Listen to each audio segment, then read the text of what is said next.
নমস্কার, আমি বাংলার মামাটি মানুষকে অনেক আমার প্রণাম, সালাম, জোহার এবং জয় জিনেন্দ্র। আমি সব কিছু জানাচ্ছি। সত শ্রী আকালজি। আপনারা সকলে ভালো থাকুন, সুস্থ থাকুন।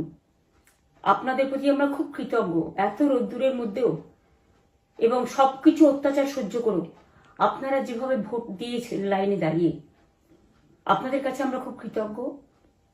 আমি আমার কর্মীদের কাছেও খুব কৃতজ্ঞ, যারা জীবনপণ লড়াই করে অনেক অত্যাচার সহ্য করে সেন্ট্রাল ফোর্স এবং এখানকার ফোর্স সবার যৌথ অত্যাচার সহ্য করেও টোটাল সমস্ত machinery government of India, prime minister, home minister থেকে শুরু করে পুরো গভর্নমেন্ট অফ ইন্ডিয়া এবং 19টা রাজ্যের বিজেপি নেতাদের এবং অর্থ ভাণ্ডার, শক্তির ভাণ্ডার, বন্দুকের ভাণ্ডার নিয়ে যারা বাংলার মানুষকে জব্দ করতে চেয়েছিলেন, জব্দ তারা কিন্তু ভোট বাক্সে হয়ে গেছে।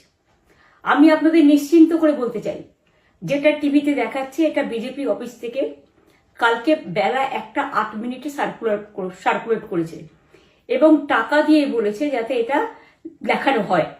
তার কারণ হচ্ছে আমার কাছে স্পেসিফিক ইনফরমেশন এসছে 1:08 আমি কোনো একটা প্রেস মিডিয়ার থ্রুতে পেয়েছি এবং সেই ইনফরমেশনে দেখা যাচ্ছে তারা পরিষ্কার বলছে ফোর্সফুলি তোমায় করতে হবে, এটা তোমাকে এর মধ্যে যাওয়া যাবে না। কারণটা আসলে জানেন আপনারা, আমরা 230ও পেয়ে যেতে পারি, 226 ক্রস করবো 2026-এ।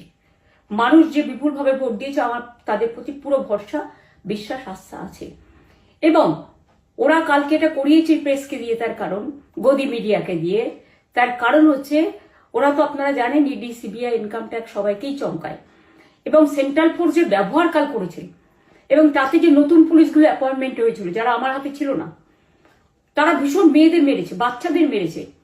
যে ভদ্রলোক উদয়নারায়ণপুরে ভোট দিতে গিয়ে মারা গিয়েছে, আমি তার শোকাহত পরিবারকে সমবেদনা জানাবার ভাষা আমার নেই, কিন্তু পরিবারটার পাশে আমরা থাকব।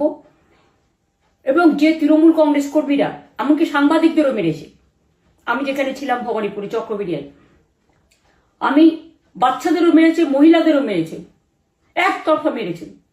যাদের তৃণমূল কংগ্রেসরা জীবন দিয়ে লড়াই করেছেন, মার খেয়েছেন, তবুও তারা এলাকা ছেড়ে যাননি। অনেককে ইচ্ছে করে অ্যারেস্টও করা হয়েছে যাতে তারা এজেন্ট হিসেবে কাজ করতে না পারে। বিশেষ করে ভাটপাড়া, জগদ্দল, নোয়াপাড়া, এরকম অনেকগুলো জায়গা আছে। এমনকি আমাদের এখানেও ভবানীপুরে সারা রাত ধরে রেড হয়েছে। আমি সারা রাত 2 দিন ধরে দুরাত ঘুমাইনি। তাই আপনাদের কাছে বলবো, ওটা বিজেপির চক্রান্ত এবং বিজেপি এত করেও মানুষের অধিকার থেকে মানুষকে বঞ্চিত করতে পারল।